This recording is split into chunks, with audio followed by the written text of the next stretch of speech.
God blessings everybody, this is the Gaming Christian with yet again another video. Today I'm going to do the Atari 2600 collection since I don't have like the biggest Atari 2600 collection in the world. I don't really have to, you know. I just want to show you guys that in a separate video, because I got a feeling if I will put more collection of certain systems in one video, it will take another hour. So I'm going to do this in a separate video alone, or else you guys will be bored. But maybe you are just interested in Atari 2600 collections, and yeah, then this is the video for you, obvious. So the first game is Asteroids. Yes, what I'm going to show you guys first are the boxed versions of the Atari 2600 games I have. And then I'm going to show you the separate cartridges. So yeah, most games I have are in the box. So yeah, the Atari 2600 Asteroids. Yeah, this game is a classic. Of course, obvious. I've been telling that like a lot of times in my collection, and this game is fantastic. It's maybe there are better versions out there, but maybe this is one of the better versions. I haven't played it all that much, but I have played it in the past to see if it worked. And the game works, so yeah. Another game that's kind of forgotten is Battlezone. Yes, another Atari 2600 game. This game is excellent. I mean, sure, this is the cartridge. This is how the cartridge looks like. My English, sorry. This is how the cartridge looks like. And you know, the thing is about these cartridges is that they don't go.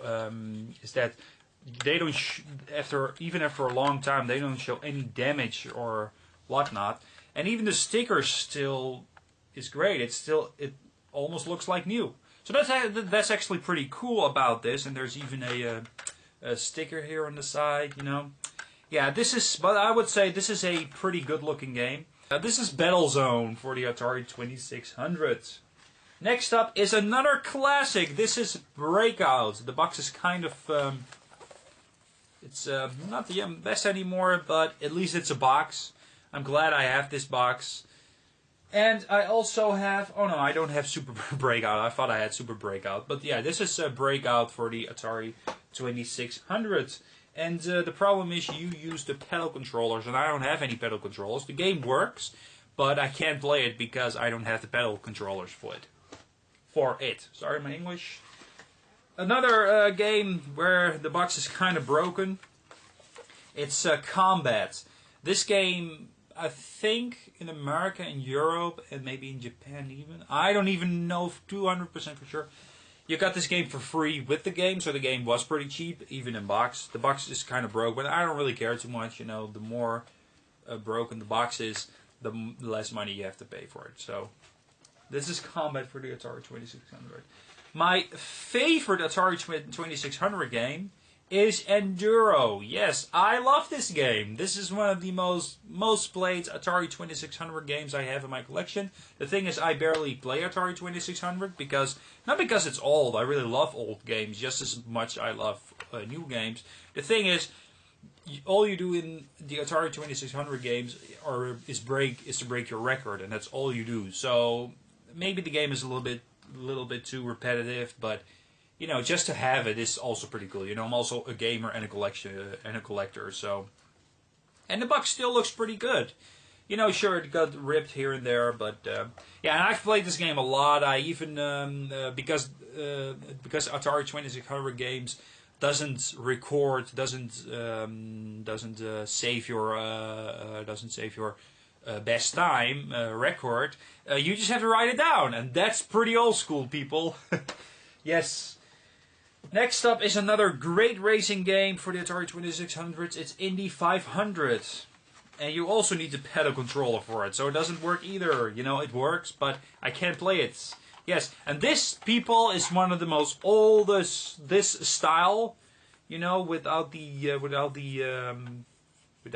actual cover, is truly old school. This is just like the Battle cartridge. It looks just like this. I mean, it's black, and in front of the cartridge you see like what the modes do, because you can choose all kinds of games on a cartridge like this. You can go to 1 out of 4 by pushing a button. If you push a button, you go to the next one, you go to the next one, you go to the next one, and this does the same thing. I haven't played this game too much. Maybe I should, maybe I should play my Atari 2600 games in the future. Who could say? Indy 500 with the paddle controllers. I still have to get those two things, or at least one. Next up is another classic. This is Jungle Hunt. It's one of my first Atari 2600 games. I'm still glad I have it. Yes, here it is. Well, this isn't more like an older game. The game came from. It doesn't really have to. This game came from 1988. Well, that's what it says here. 1988. I thought the Atari 2600 was done even after 1988. Oh well. Maybe maybe it has wrong information, but on the box it says 1988. I'm just gonna show you guys that. Let me see. See? 1998. 1988. Forgive me. 1988. So yeah, this is Jungle Hunt for the Atari 2600. Next up is Mario Bros. Yes, this was all before Super Mario for the NES. This was all before you knew it. This, people, is the true Mario Bros. I'm not so sure if it all started here. I mean, of course you have Jumpman, but I think Jumpman, and the original Donkey Kong. But this is from 1983. Yeah, it's a really it's a really old game. Of course, it's an arcade. Game, and yeah, I really don't want to say I really like the game personally, but this is a classic in the arcade, and this is maybe one of the better versions of the arcade version. But you have a whole bunch of versions, and this one is actually pretty good. Next up is one of the better pinball games for the Atari 2600. It's Midnight Magic. Yes. Midnight Magic.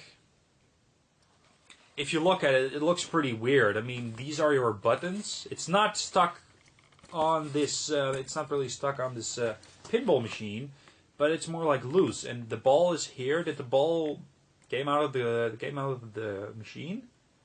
I don't know. Make sure it doesn't hit his face. Ooh. But yeah, this is Midnight Magic for the Atari 2600. I'm going to show you some. I think in the future I'm going to show you one of these games and maybe even make a review about it. But for now, you just have to do it with this. Next up is a game. Of course, obvious. This is Millipede, another arcade classic. This is a sequel of Centipede, and Millipede is supposed to be better. I mean, look at this. This is truly old school, people. Yeah, the problem is they can't make it exactly like the arcade version because the Atari 2600 isn't that powerful, but it still plays as great. And the thing is, you play this guy, I guess. This is the person you play, and he looks. That millipede creature, I don't know the exact story of this game, looked pretty angry, and he's like, either he's angry because he travels his homeland and he isn't welcome, or he's angry because this guy hasn't paid the rent in quite some time, and now the guy has to use bow and arrow because that's all he has. Sad little guy, isn't he? Next up is a game you also need a paddle controller for. This is Missile Command, a game that also works. The good thing about the Atari 2600 is that the cartridges stay so good. Most cartridges work most of the time, all the time.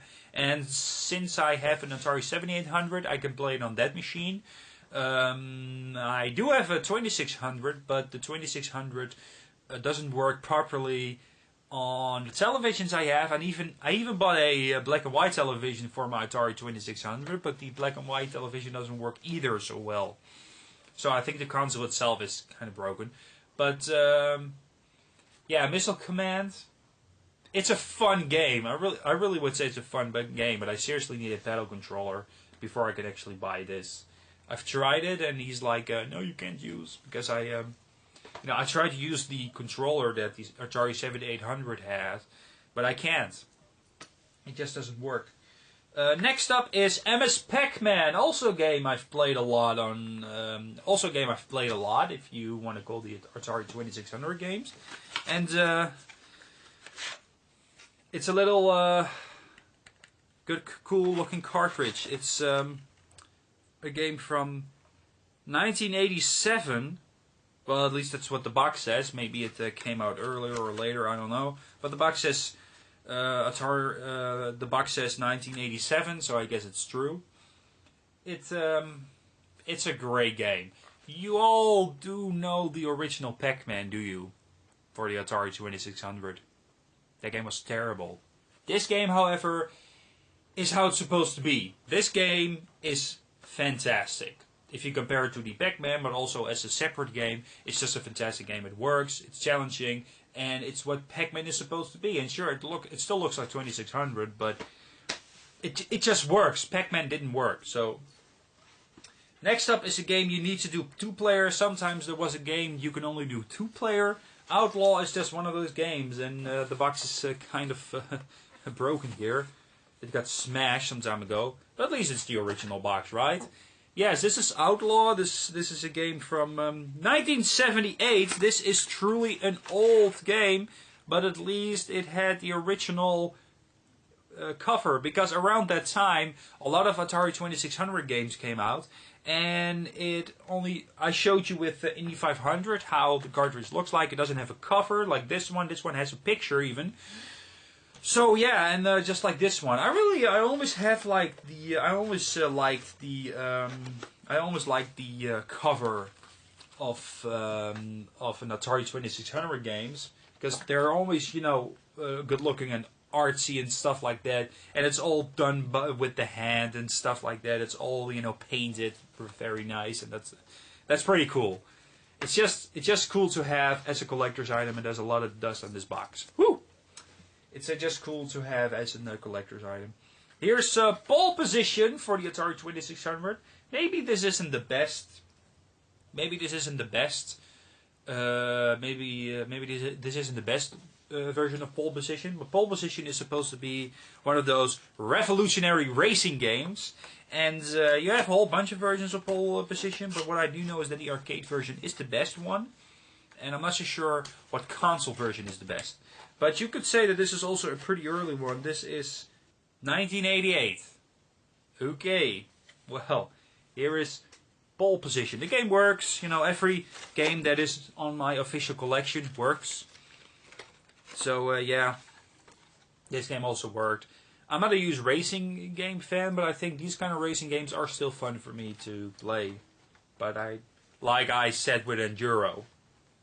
Next up is Reactor. Yes, this is a very original game. I also collect the very original games. This is a very original, very unself-explanatory game. You seriously have to know what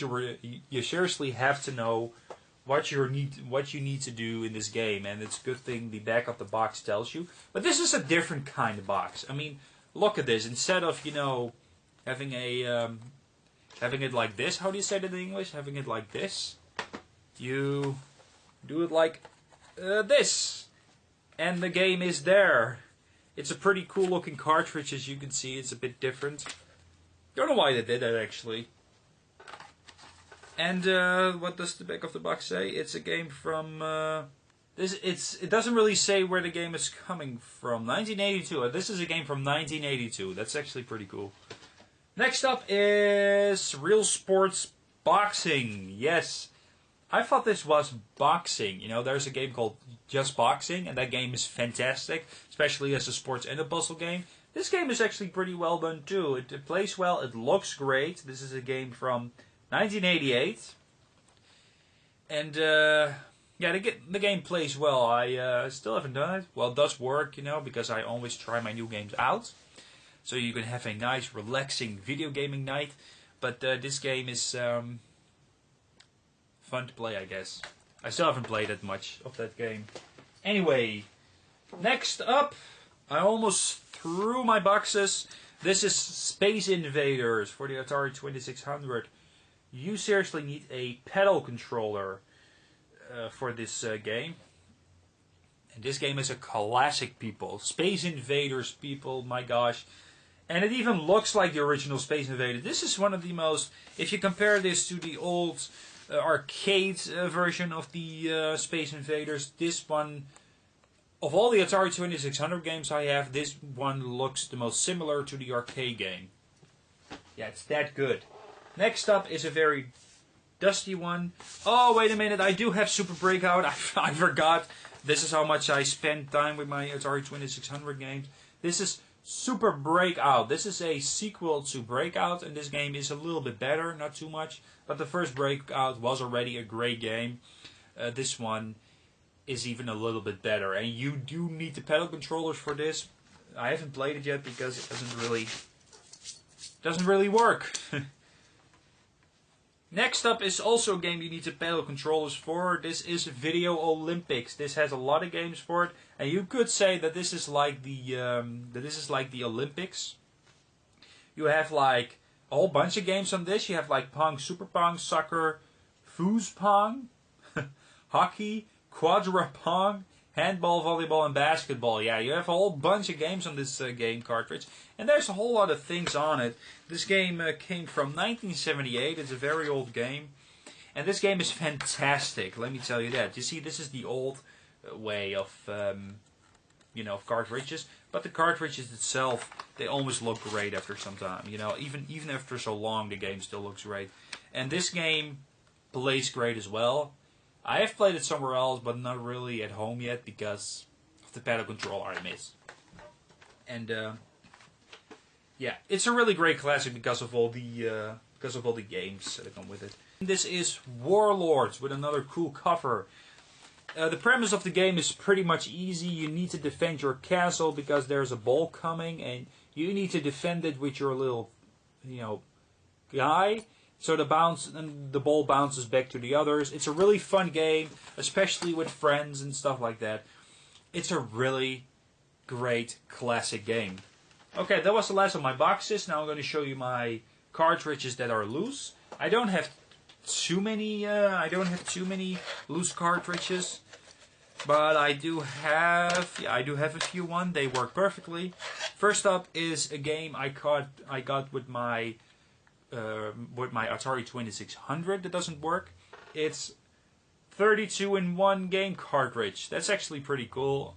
It's baseball, by the way. I haven't played it too much because it doesn't work. Another game that's pretty infamous. From what I understood, that this game was... I'm not going to show you yet. I'm just going to surprise you guys. This game was supposed to be, buried in the desert. But Europe got a release as well. This is the reason why in America, people are talking about the game crash, but the game crash only happened in America. It was E.T. That's right, people. E.T. I only bought it for €2. It was nothing, and I was so surprised. But it's just a great game to have. I've already played it, and I was like, "Whoa, this is E.T." And yeah, it really is a terrible game. But it's all about the experience. People are talking about like this is the worst game ever. It's not really the worst game ever, but it's a pretty bad game, and it's a contender for the top 100 worst games ever. But a lot of people are saying that this is the worst game ever. But trust me, there's a whole bunch of games that is pretty unknown, that they are worse than this. Have you ever played Evertour for the Xbox 360? Have you ever played Big Rigs over-the-road racing? Have you ever played Virtuoso for the 3DO? You've probably heard about Big Rigs over-the-road racing, but that game is worse than this one. Trust me. Next up is Real Sports Tennis. This is maybe one of the better tennis games for the Atari 2600. It looks great. It only says tennis in front of the cover, but it also says tennis on here. And I got this from a friend for free, so that's actually pretty cool. Next up is River Raid. Yes, this is also a classic. I'm not so sure if there's an arcade version of this one. Most of the games for the Atari 2600 were arcade ports, arcade versions. And it's pretty fun. The cartridge is kind of dirty. Next up is a very old game that uses that just uses the controller. It's Surround. I think this game came before Make Tracks. And Make Tracks is the game where you just follow a path and you make a track with your paintbrush or something. And you need to do that. You need to make every road with the paintbrush. You need to make it. You need to make it full. with your painting. How do you say that in English? Yeah, I sometimes forget these words. It's pretty frustrating. But no, I'm sorry. But yeah, Surround is one of those games like make tracks for the Neo Geo Color, and you make tracks, and you need to make all the roads in your color. How do you say that in English? It's frustrating because I know it, but when I record, I almost forget it. It's pretty frustrating. You paint the whole road. I really know it's pretty frustrating. But Surround is before that game, and this game came from, it doesn't really say, but it's a pretty early 2600 game. Next and the last one I have in my collection is Yar's Revenge. This game, people, is a classic. I'm not so sure if you know the game. I didn't know the game either before I started researching, and this game is fantastic, people. What do you do in the game? It's hard to explain. Go onto YouTube, check it out there. Check it out. Oh, it's from 1981, by the way. Check out what you need to do in this game, because of course you need to shoot, and you also need to protect your thing, and there's a field in the middle. Whatever you want to call. Yeah. Don't know why it's called Yar's Revenge, because there is a big storyline behind it. I mean, you never see the story when you start up the game, but you always have these books, the instruction manuals that comes with the game, and this one even had a comic book with it, so that's actually pretty cool. But the game itself is pretty well done, so I really want to thank you guys for watching. God bless you, people. See you guys the next time with some more Gaming Christian. Yeah. Goodbye, everybody. Thank you so much for watching.